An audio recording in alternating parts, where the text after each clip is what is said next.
ดีมื้อนี้พามาชมบรรยากาศท้องทุ่งไร่ทุ่งนาเด้อพี่น้องเนาะเขากำลังเหลืองแต่ว่าฝนตกพี่น้องเนาะฝนตกต่อเนื่องเลยพายุเขาเนาะนี่กะทาบ่มีฝนเนาะ10 บาท5,000อันนั้นนะ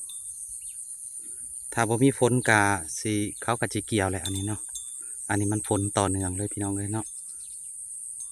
ส่วนด้านนี้กะยังเขียวอยู่พี่น้องเนาะเป็นข้าวหวานเด้อพี่น้องเนาะมีแต่ยังเขียวอยู่แถวนี้เนาะพี่น้องเนาะเป็นบางบอนที่ว่าเพิ่นเพิ่นเริ่มจะเกี่ยวแล้วแต่ว่ารอฝนเนาะ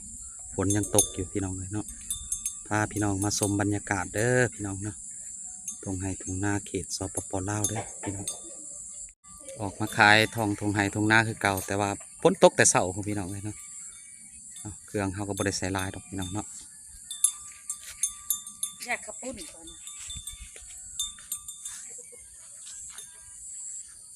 เขาก็จะอยู่ตามไร่ตามนาคือเก่าพี่น้องเนาะแถวนี้ยังเขียวอยู่พี่น้องเลยเนาะแถวนี้เนาะเพราะว่าเพิ่นใส่เขางันเนาะยังเขียวอยู่ได้พี่น้องเลยเนาะ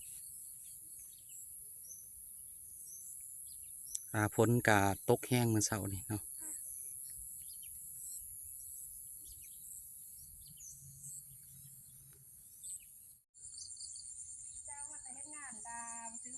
บรรยากาศพี่น้องเนาะเขาเพิ่นใส่เขา11เนาะ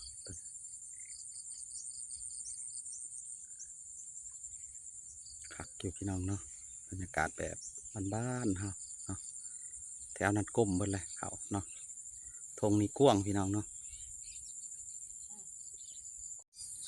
อันนี้จะเป็นเทียงเฮาเคยมาขายตลอดดอกเนาะพี่น้องเนาะให้รถลงอื่นเนาะเฮาสิไปพุ่นแหละพี่น้องทางหนาพุ่นแหละเนาะ